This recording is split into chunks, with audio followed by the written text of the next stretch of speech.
تو میں نے سوچا کہ مجھ میں پھر کیا کمی ہے، مجھے بھی ٹرائی کرنے چاہیے۔ میں گھر گیا، میں نے بائیں ہاتھ سے لکھنے کی پریکٹس شروع کر دی۔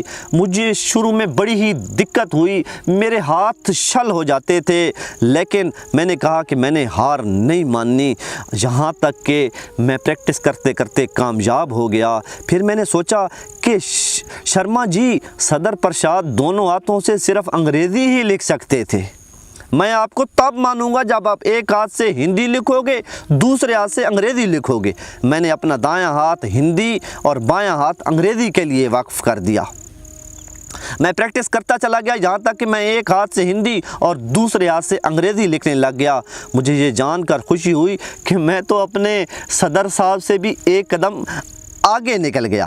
پھر میں نے سوچا کہ شرما جی صدر پرساد فن لے کر تو دنیا سے رخصت ہو گئے، وہ پوری زندگی کسی ایک شخص کو بھی اپنا شاگرد نہ بنا سکے۔ میں آپ کو تب مانوں گا جب آپ اپنے جیسے 5-10 ہزار لوگ بنا لیں گے۔ میں نے مختلف سکولوں کے دورے شروع کر دیے، لوگ متاثر ہوتے، لیکن میرے فن کو وقت کا ضیاع سمجھتے تھے۔ یہ کہتے تھے جب ایک ہاتھ سے آپ کام چلا سکتے ہیں تو پھر دوسرے ہاتھ کو تکلیف دینے کی کیا ضرورت ہے۔ میں ان سے کہتا بھائیو، بھگوان نے ہمیں 2 ہاتھ دیے ہیں، ہم اگر دوسرے ہاتھ کو بھی استعمال کریں گے تو ہماری کارکردگی میں اضافہ ہوگا۔ لیکن آہستہ آہستہ انہوں نے میرا مذاق اڑانا شروع کر دیا۔ میں نے ایک دن سوچا شرما جی کیا آپ کا فن یہاں پہنچ کر ختم ہو جائے گا؟ آپ اگر واقعی صدر پرشاد سے آگے نکلنا چاہتے ہیں تو آپ اپنا سکول بنا لیں، ایک ایسا سکول جس کا ہر بچہ دونوں ہاتھوں سے لکھ سکتا ہو۔ میں نے اپنے آپ سے کہا شرما جی اگر آپ یہ سکول بنا لیں تو میں آپ کو تب مانوں گا۔ میں نے خود کو یہ چیلنج دیا اور میں نے اپنا سکول بنانا شروع کر دیا۔ میں نے اپنی جمع پونجی اسی سکول پر ہی لگا دی۔ لوگ وی پی شرما سے پوچھتے ہیں شرما جی کیا آپ کا یہ سفر ختم ہو گیا؟ اور تو یہ کہتا ہے ارے نہیں جی، میں نے ابھی تو صرف 300 بچے تیار کیے ہیں، یہ بچے میرے بعد استاد بنیں گے اور یہ آدھے ہندوستان کو دونوں ہاتھ سے لکھنے کا فن سکھائیں گے۔ میں نے جس دن یہ کر لیا میں اس دن اپنے آپ کو مانوں گا اور میں اس دن اپنے آپ سے کہوں گا مان گئے آپ کو شرما جی، آپ تو صدر راجندر پرساد سے بھی آگے ہی نکل گئے۔ یہ کہانی تھی شرما جی کی، اور شرما جی پہ مختلف ممالک میں ریسرچ ہو رہی ہے۔ ابھی 2 سال پہلے جنوبی کوریا سے ایک ٹیم آئی اور انہوں نے آ کے یہاں پہ ریسرچ کیا کہ یہ کس طرح سے دیہاتی ایک سیٹ اپ ہے اور ایک طرف دنیا کے انتہائی امیر ترین اور ریسرچ میں اتنے رچ ممالک ہیں، اور یہ غریب دیہاتی علاقہ کس طرح سے ان کو کمپیٹ کر رہا ہے کہ اس وی پی شرما صاحب نے سائنس کی بولتے ہی بند کرا دی ہے۔ سائنسدان تو کہتے ہیں دونوں ہاتھ سے لکھنے والے ہوتے ہیں، یہ ذہنی طور پہ کنسنٹریشن نہیں کر سکتے ہیں، یہ ذہنی طور پہ صحیح نہیں ہوتے ہیں، گیموں میں صحیح نہیں ہوتے ہیں، لیکن یہ جو سکول انہوں نے بنایا ہے، یہ سکول کے لڑکے تو ٹاپر ہیں، دونوں ہاتھوں سے لکھ بھی لیتے ہیں اور 6 زبانیں بول بھی لیتے ہیں، اور ساتھ میں اچھے پلیئر بھی ہیں، اور ساتھ میں ایک اچھے انسان بھی ہیں۔ تو سائنس یہاں پہ آ کے خاموش ہو گئی ہے۔ تو یہاں پہ وہ ہے نا جی کہ انسان کی جو عظمت ہے وہ انسان جب غیرت پہ آتا ہے تو انسان کچھ بھی کر سکتا ہے، انسان کے سامنے کچھ بھی ناممکن نہیں ہے، اور وی پی شرما صاحب نے یہ بات ثابت کر دی ہے۔ وہ سامنے دریائے سندھ کا منظر ہے، اینڈ پہ ایک وہ ویو دکھا کے اور ایک شعر پڑھ کے آپ سے اجازت لوں گا۔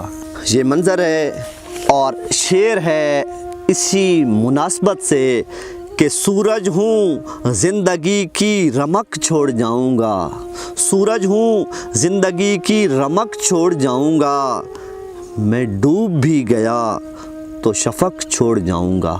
شفق کہتے ہیں یہ جو آپ کو لال لال لائٹ نظر آ رہی ہے ہلکی ہلکی، اس کو شفق کہا جاتا ہے۔ سورج ہوں زندگی کی رمق چھوڑ جاؤں گا، میں ڈوب بھی گیا تو شفق چھوڑ جاؤں گا۔